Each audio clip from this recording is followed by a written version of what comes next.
touching the truth.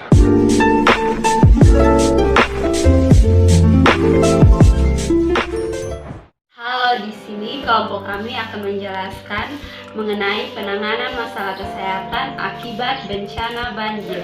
Sebelumnya, perkenalkan, nama saya Mariani Emawati Rekpa. Saya Farhan Nur Fazri. Saya Belandi Gibsanto. Saya Intan Bukaindah Lestari Selan. Saya Devisiani Astuti Bungwangu. Nama saya Angelin Umbulado. Pengertian bencana banjir adalah peristiwa bencana alam yang terjadi ketika aliran air yang berlebihan merendam daratan. Berikut penanganan masalah kesehatan akibat bencana banjir.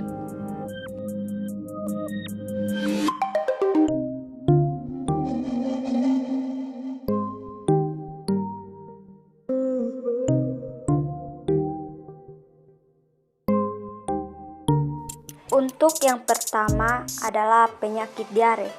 Diare adalah penyakit yang sering terjadi saat banjir karena bakteri penyebab diare seperti kolera, sigelosis, dan salmonella cepat berkembang biak saat banjir. Penyakit ini ditandai dengan peningkatan frekuensi buang air besar. Untuk mencegahnya, konsumsilah makanan dan minuman yang higienis dan sudah dimasak hingga matang. 2. Penyakit kulit. Terlalu lama berada di air banjir menyebabkan kulit mudah berkeriput. Lalu kuman dan bakteri yang terbawa air banjir bisa masuk ke pori-pori dan menimbulkan berbagai penyakit kulit, mulai dari gatal-gatal, alergi, hingga infeksi. Oleh karena itu, segeralah cuci dan bersihkan seluruh bagian kulit dengan air bersih dan sabun pasca bersentuhan dengan air banjir. Yang ketiga, influenza. Suhu dingin saat banjir membuat daya tahan tubuh melemah sehingga virus pembawa penyakit flu mudah menyerang. Penyakit ini diawali dengan demam, badan terasa pegal dan linu, kemudian timbul batuk dan juga pilek.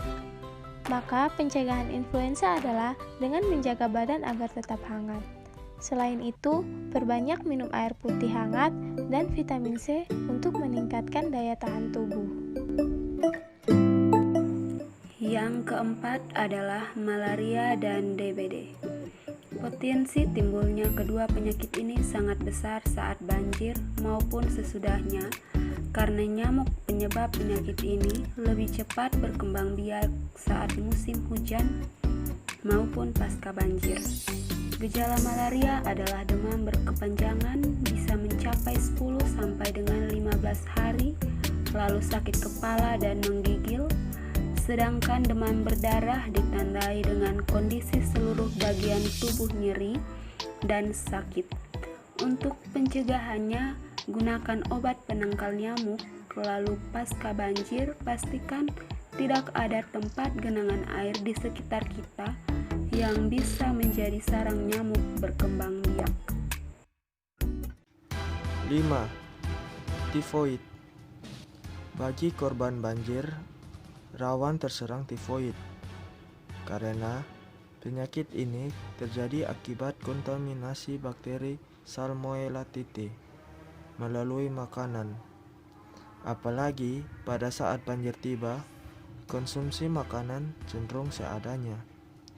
Saat banjir tiba, kita harus hati-hati konsumsi makanan dan minuman. Pastikan makanan higienis dan tingkat kematangannya.